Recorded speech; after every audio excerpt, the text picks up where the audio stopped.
हमें मथानी और डोरी की जरूरत होती है। मैं तुम्हें मंदराचल की मथानी दूंगा और वासुकी नाग की डोरी प्रदान करूंगा।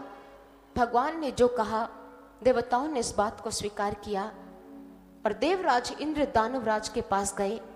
दानवराज ने अमृत प्राप्ति का यह संदेश प्राप्त करते ही कह दिया कि मुझे तुम्हारा प्रस्ताव मंजूर है। समस्त औषधियां समुद्र में डाल दी गई। गरुड़ के द्वारा मंदराचल पर्वत को समुद्र के तट के पास उतार दिया गया। वासुकी नाग को डोरी के रूप में प्रदान किया गया। एक तरफ देवता खड़े हैं, एक तरफ दानव खड़े हैं। देवता लोग उस समय वासुकी नाग के पृष्ठ भाग की ओर खड़े हैं और दानव लोग मुख की ओर खड़े हैं। भगवान चाहते भी यही थे कि ऐसा हो, क्योंकि जो वासुकी नाग के मुख की ओर होगा उसे विष का ताप सहना पड़ेगा। और जब दोनों तैयार हुए, समुद्र मंथन का कार्य शुरू हो गया। जैसे मंथन कार्य प्रारंभ हुआ तो मंदराचल समुद्र में धंसने लग गया। देवताओं ने कहा, प्रभु प्रभु, हमारा सारा कार्य चौपट हो गया है। ये मंदराचल तो समुद्र में धंसता चला जा रहा है। उनकी पुकार को सुनकर भगवान ने एक विशाल कच्छप का रूप धारण किया और सागर के तट में जा पहुंचे। और तदुपरांत भगवान ने सागर की गहराई में जाकर मंदराचल पर्वत को अपने पृष्ठ भाग पर स्थिर कर लिया। देवताओं में देव रूप से प्रवेश कर गए और दानवों में उनकी शक्ति को बढ़ाते हुए दानव रूप से प्रवेश कर गए। और मंदराचल पर्वत के ऊपर भार स्वरूप प्रभु खड़े हो गए और वासुकी नाग में प्रभु ने निद्रा के रूप में प्रवेश किया ताकि मंथन कार्य में कोई विघ्न ना आए। मंथन कार्य किया गया, कुछ भी नहीं निकला। यथा सुधा न जाएत निर्म मंथ जितः स्वयं। स्वयं अजित भगवान मंथन कार्य में सहयोग देने के लिए आए।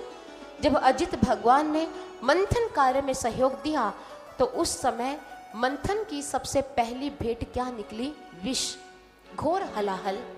जैसे विष बाहर निकला उस समय विष के प्रभाव से पशु पक्षी मृत होने लगे।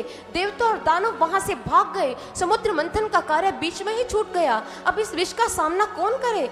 ये तो घोर हलाहल है। इसकी गंध मात्र से ही पशु पक्षी मृत हो रहे हैं। समस्त देवता श्री हरि के पास गए। नारायण जी के पास जाकर कहा कि प्रभु, इस विष के ताप को कौन सहन करेगा? हमारा कार्य तो बीच में ही छूट गया है। भगवान ने कहा, विष का ताप कौन सहायता करेगा हमारी? अरे हाँ, भोलेनाथ ही हमारी सहायता कर सकते हैं। इधर नारायण ने भोलेनाथ को कहा कि भोलेनाथ, सृष्टि पर संकट की छाया गहरा रही है। संहार करता तो आप हैं, लेकिन आपकी इच्छा के बिना संहार कार्य शुरू हो चुका है। आप इन देवताओं की सहायता कीजिए, इस विष का प्राशन कीजिए और मानव समाज को इस संकट से बचाइए। भोलेनाथ ने महादेवी से कहा, महादेवी, सृष्टि के प्राणियों की रक्षा करने का समय आ गया है। इनके संकट का हरण करने का ये उचित समय है। मैं चाहता हूं कि इनकी रक्षा की जाए। और सबल पुरुषों के जीवन की महानता ही यही है कि वो निर्बलों की सहायता करें। भगवान एक इंसान को इसलिए सामर्थ्यवान बनाते हैं कि वो अशक्त लोगों की शक्ति बने, निर्बलों का बल बने। और मुझे इन प्राणियों की रक्षा के लिए जाना ही होगा। महादेवी ने भोलेनाथ के प्रस्ताव का अनुमोदन किया और हमारे भोलेनाथ ने क्या किया? सारे विष का पान किया और विष को कंठ में रोक लिया। और विष को कंठ में रोकने की वजह से भोलेनाथ का कंठ नीला हो गया। तो बोलिए, नीलकंठ भगवान की, उमापति महादेव की।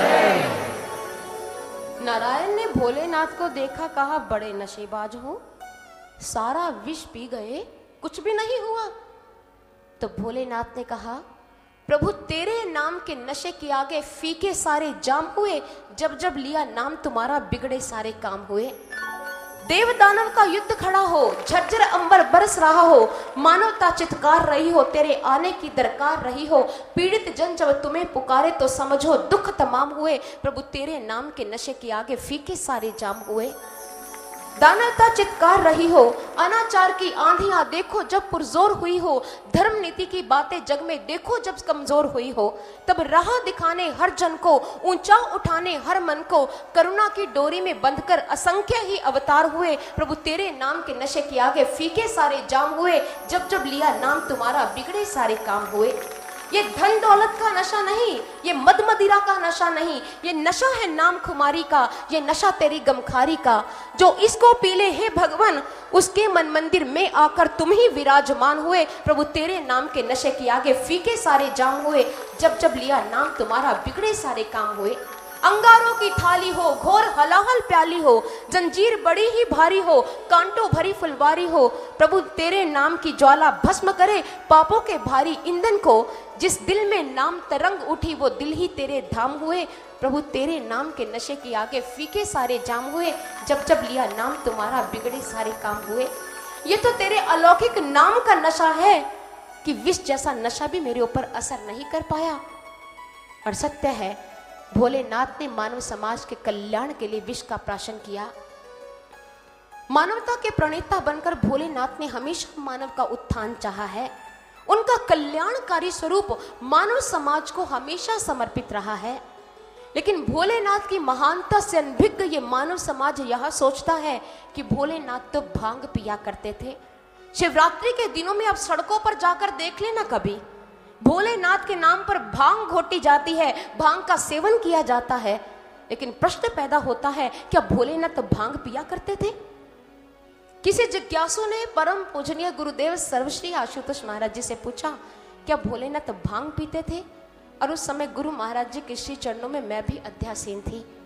गुरु महाराज जी ने कहा, नहीं, भोलेनाथ भांग नहीं पिया करते थे, वो तो आंतरिक सोम रस का पान किया करते थे, जिसे सामान्य विश्लेषक उच्च कोटि की सुरह कहकर संबोधित करते हैं।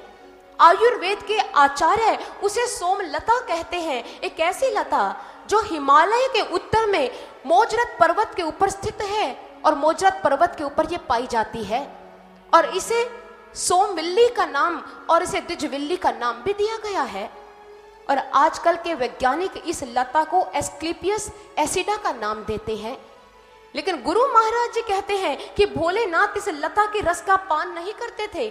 अपामा सोमम अमृता अबहु मां गन्मा, वो तो दिव्य मृत्युंजय अमृत का पान किया करते थे। और ये दिव्य मृत्युंजय जो रस है, जिसे दिव्य अमृत कहा जाता है, वो तो आंतरिक जगत में उतर कर ही मिल सकता है। और भोलेनाथ आंतरिक जगत में रहा करते थे, परमात्मा के नाम रूपी नशे में मस्त थे। ये दिव्य अमृत का पान किया करते थे, वो कोई भांग का सेवन नहीं करते थे। और दिव्य अमृत का जो उद्गम स्थल है वो ये ब्रह्म स्थल है, जहां सहस्रदल कमल है, जिसे हमारे भौतिक विज्ञान ने सेंट्रल नर्वस सिस्टम का नाम दिया है। ये वो स्थान है जहां पर सहस्रदल कमल है। भौतिक विज्ञान और अध्यात्म का विज्ञान दोनों इस बात को स्वीकार करता है कि सहस्रदल कमल से CSF की बूंदें टपकती रहती हैं, जो हमारे मस्तिष्क से प्रवाहित होकर हमारी सुषुम्ना को तृप्त करती हैं। ये अमृत शीतल अति शीतल है, अत्यंत मधुर है और भक्तों के जीवन की रक्षा करने में सहायक है। इसलिए भक्त किसी भांग या बाहरी नशे का सेवन नहीं करते, वो आंतरिक सोम रस का पान किया करते हैं।